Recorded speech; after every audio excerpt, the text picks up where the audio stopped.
அனைவருக்கும் வணக்கம். நம்ம அரோடா கணிதம் சேனல்ல முந்தைய ஆண்டுகளில் கேட்கப்பட்ட போட்டித் தேர்வு கணக்குகள் பத்தி பார்த்துட்டு இருக்கோம். அந்த வரிசையில டிஎன்பிஎஸ்சியில் நடத்தப்படும் ஸ்டாட்டிஸ்டிக்ஸ் எக்ஸாம் 2015ல் கேட்கப்பட்ட முக்கியமான கேள்வி. அது எந்த வடிவத்தை பத்தி பேசிட்டு இருக்காங்க? சதுரத்தை பத்தி. இரு சதுரங்களின் பரப்பளவுகளோட விகிதம் 9:1 என்ற விகிதத்தில் இருப்பின் அவற்றின் சுற்றளவுகளின் விகிதம் என்னன்னு கேட்குறாங்க. பரப்பளவோட விகிதம் கொடுத்துட்டு சுற்றளவோட விகிதம் கேட்குறாங்க. இது ரொம்ப எளிமைதான். பரப்பளவு விகிதத்திலேருந்து பக்க அளவோட விகிதம் கண்டுபிடிச்சிட்டோம்னா அந்த பக்க அளவுகளோட விகிதம் தான் யாருன்னா சுற்றளவுகளின் விகிதம். அப்போ எளிமை என்ன? பரப்பளவுல நம்ம யாரை கண்டுபிடிக்கணும்? பக்க அளவு கண்டுபிடிச்சோம்னா அதுதான் விடை. பரப்பளவுகளோட பக்க அளவோட விகிதம் தான் யாரோட விகிதமாக மாறிடும்னா சுற்றளவுகளோட விகிதமாக மாறிடும். ஃபஸ்ட்டு கணக்குள்ள போகுமா? கொடுத்துருக்கிறது என்ன? பரப்பளவு. பரப்பளவுகளின் விகிதம் எவ்வளோ கொடுத்துருக்காங்க? 9:1. சதுரத்தின் பரப்பளவு என்ன?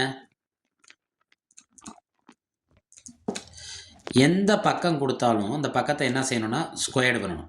ஏன்னா ஏவை ஸ்கொயர் பண்ணணும், பினா பியை ஸ்கொயர் பண்ணணும். இங்கே 2 விதமான பொருள் இருக்கா? நான் என்ன எடுத்துக்கிறேன்னா இதை A1 ஸ்கொயர்னு எடுத்துக்கிறேன், இதை A2 ஸ்கொயர்னு எடுத்துக்கிறேன். பாருங்கள், 9:1. நம்மளுக்கு இது பரப்பளவுகளோட விகிதம். நான் என்ன சொன்னேன்னா சுற்றளவுகளின் விகிதம்ங்கிறது எதை குறிக்கும்னா பக்க அளவுகளோட விகிதம். இப்போ பக்க அளவுகளின் விகிதம்னா இது எல்லாத்தையும் ஸ்கொயர் எடுத்துடணும். என்ன எடுத்துடணும்? ஸ்கொயர் எடுத்துடணும். அதாவது ரூட்டுக்குள்ளே கொண்டு வந்துடணும். √A1 √A2. அப்போ யார் வருவா? √9 √1. 9ங்கிறது என்ன வரும்? 3 × 3. 1 நம்ம எத்தனையோட பெருக்கல் வேணாலும் எழுதிக்கலாம். இந்த ரூட்டோட மகிமை என்ன? ரூட்டுக்குள்ளே இருக்க 2 நம்பருக்கு பதிலாக ஒரு நம்பரை வெளியில் எடுக்கலாம்.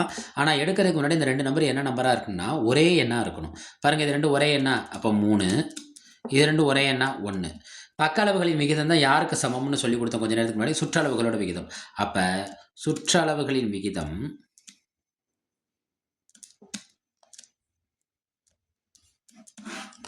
ஆன்சர் என்ன? 3:1. இது அவங்க கொடுத்துருக்க ஆப்ஷன் எதை குறிக்குது? பிஏ குறிக்குது.